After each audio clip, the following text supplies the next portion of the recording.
राम राम जी मित्रों। ओम। अब तक हम जो भगवत गीता है उसमें उतरते आए हैं और भगवत गीता उपनिषदों का सार तत्व है, परंतु और भी जो उपनिषद हैं जैसे कि ईशावास्य उपनिषद, आज हम उसमें प्रवेश करेंगे। उपनिषद जो है वो ऋषियों की वो ऋचाएँ हैं जो परम सत्य को उद्घाटित करती हैं। ईशावास्योपनिषद। ईशिता सर्वभूतानां सर्वभूतमयश्च यः ईशावास्येन संबोध्यमीश्वरं तं नमाम्यहम्।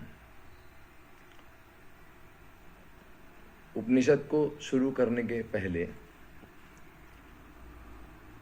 हम उस ईश्वर को प्रणाम करते हैं जो सभी चर अचर भूत गणादि में व्याप्त है, जो चर जीवों में आत्मरूप से स्थित है, जो परमेश्वर है।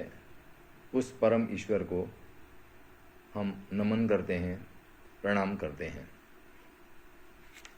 इसके बाद जो श्लोक है, जो सार है उपनिषदों का, ईशावास्य उपनिषद का पहला श्लोक, ओम पूर्णमदः पूर्णमिदं पूर्णात् पूर्णमुदच्यते पूर्णस्य पूर्णमादाय पूर्णमेवावशिष्यते। ओम शांति शांति शांति। इसका तात्पर्य है कि वह जो पूर्ण है, वह परब्रह्म जो पूर्ण है, उससे उत्पन्न हुआ कार्य ब्रह्म भी पूर्ण है। कार्य ब्रह्म की जो उत्पत्ति है वो परब्रह्म से होती है। प्रलय काल में ये जो कार्य ब्रह्म है, चूंकि यह भी पूर्ण है, इसका पूर्णत्व परब्रह्म में फिर से लीन हो जाता है और पुनः पूर्ण हो जाता है, अर्थात वो परब्रह्म पुनः पूर्ण हो जाता है और अंत में त्रिविधता की शांति का उद्घोष है। कार्य ब्रह्म क्या है?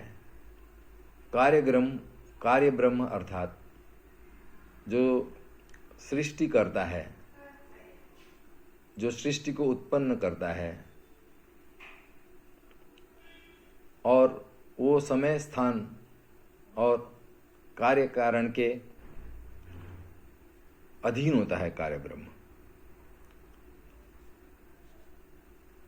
सृष्टिकर्ता जो है वो सगुण ब्रह्म है।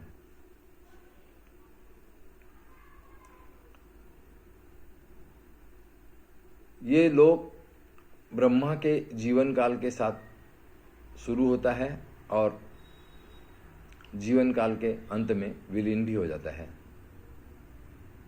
तो परब्रह्म निराकार और शाश्वत है, जबकि कार्य ब्रह्म साकार और निश्चित अवधि वाला होता है।